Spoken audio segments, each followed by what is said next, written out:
Saudações, amigos do canal Vista Pátria. Eu sou o professor Eduardo Vieira e esse é o quadro Cultura e Verdade. Sejam bem-vindos.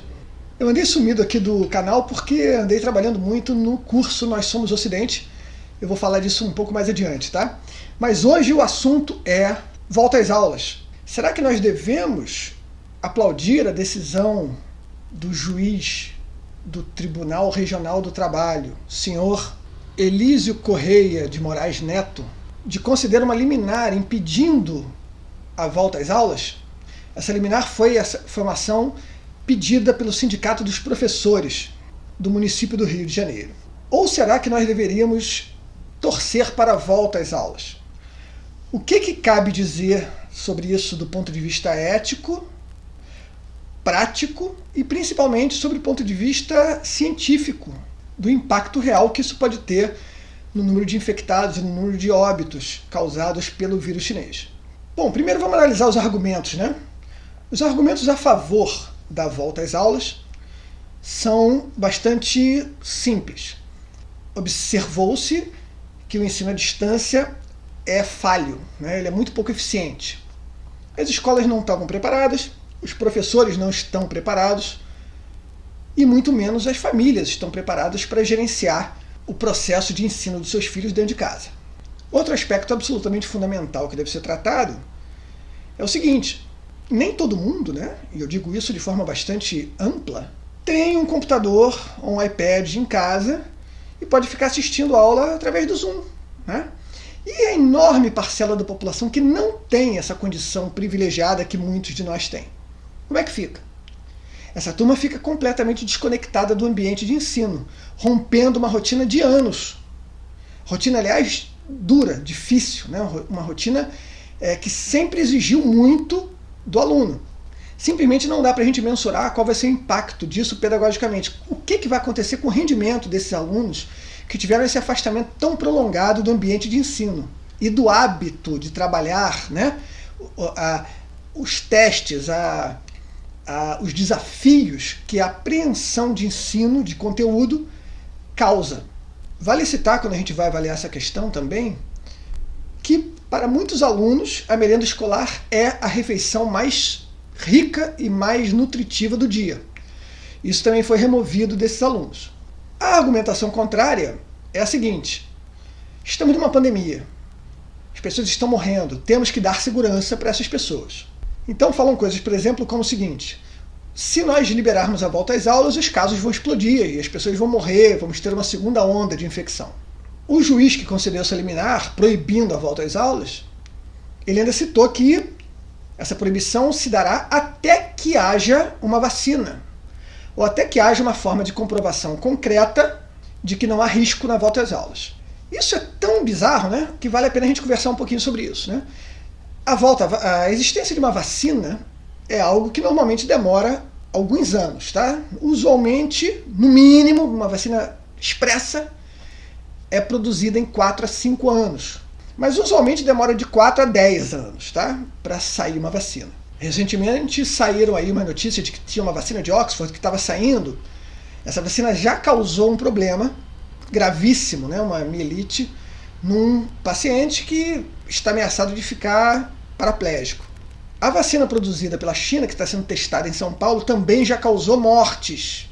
Então, e essas vacinas estão sendo removidas de teste, né? Particularmente essa de Oxford, porque realmente é uma responsabilidade você começar a testar uma vacina em uma grande quantidade de gente, porque demora, é uma coisa arriscada, é uma coisa perigosa. É necessário que se tenha prudência. Então, o que a gente traduz, né, da sentença desse juiz para a realidade é que ele mais ou menos está dizendo o seguinte: olha só, a gente vai ficar anos sem aula. Porque a segunda opção que ele deu é uma opção completamente subjetiva. O que significaria uma comprovação concreta? Vamos dar uma olhada aqui na realidade objetiva, nua e crua do impacto medido pela volta às aulas em vários lugares. Eu vou dividir isso aqui com vocês. Vamos começar aqui pela Alemanha. De acordo com a notícia publicada no jornal The Telegraph, em 13 de julho desse ano, um estudo alemão, né, não encontra evidências de contaminação pelo coronavírus em escolas. Escolas não participam, não têm um papel significativo na contaminação do vírus chinês. de acordo com o resultado de um estudo que foi lançado na segunda-feira anterior ao dia 13 de julho. Na Irlanda, saiu aqui uma matéria no jornal Eurosurveillance, que é um jornal de vigilância de infecções, epidemiologia, prevenção e controle europeu. Não existe evidência de transmissões secundárias do vírus chinês por crianças na escola na Irlanda nesse ano de 2020. No Reino Unido, Inglaterra, Escócia e Irlanda do Norte, a declaração dos oficiais médicos-chefes, incluindo o país de Gales, né, dizem que estamos confiantes na extensiva evidência de que o risco de crianças na escola primária ou secundária, do risco dessas crianças morrerem por conta do vírus chinês é excepcionalmente pequeno. A taxa de fatalidade em crianças de 5 a 14 anos é estimada a ser 14 para cada milhão, muito mais baixa do que as gripes sazonais que acontecem todo ano. Prosseguem eles.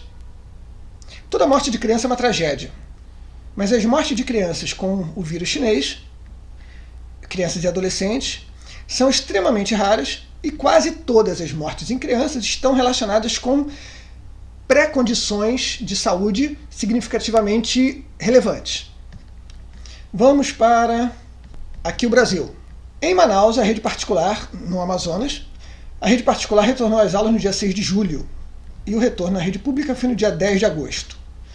Segundo a Fundação de Vigilância em Saúde do Amazonas, a volta das aulas presenciais não impactou nos números da pandemia, que até apresentaram desacelerações no estado. Já na Austrália, um estudo publicado na revista científica The Lancet, no dia 3 de agosto desse ano, chegou à seguinte conclusão: crianças e professores não contribuíram significativamente para a transmissão do vírus chinês por conta de estarem participando em atividades no ambiente educacional presencial. Já um estudo comparativo entre a situação na Suécia e na Finlândia, publicado na Suécia, na verdade publicado nos dois países, sobre crianças na escola, concluiu que não fez a menor diferença nos números proporcionais entre cada país. Qual é a diferença da Finlândia para a Suécia? A Finlândia fechou as escolas durante um período extenso. A Suécia manteve as escolas abertas. Qual foi o resultado das duas estratégias, né? A diferença entre as duas estratégias? Vou dizer aqui para vocês. Para alunos entre 1 e 19 anos, na Finlândia nós tivemos 52 casos, tá? 0 mortes, mas 52 casos para cada 100 mil habitantes.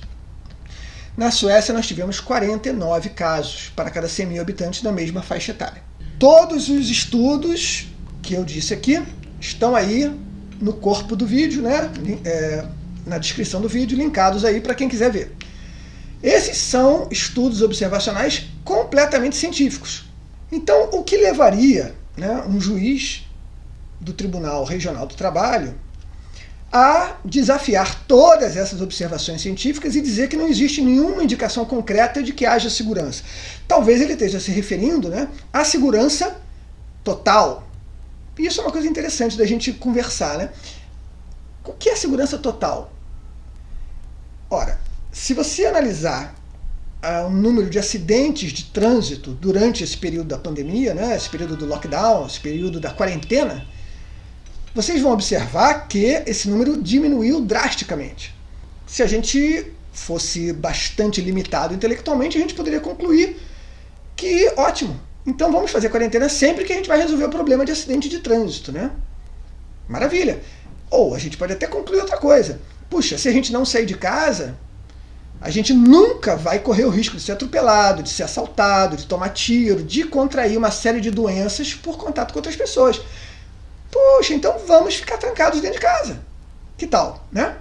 Ora, é óbvio que qualquer restrição à nossa liberdade deve ser medida de acordo com uma escala de risco, de custo-benefício. Por que eu saio todo dia? Por exemplo, para correr, ou para trabalhar, para dar aula, né? Ou para fazer alguma atividade de lazer. Porque eu acredito que vale a pena o risco. É claro que toda vez que a gente faz alguma coisa, a gente está se arriscando. E, veja só, toda vez que a gente não faz alguma coisa, a gente também está se arriscando, né? O risco é inerente à vida. Quem não tem risco de vida? Só os mortos. Quem está vivo tem risco, sempre. Então, ignorar isso é uma tolice completa.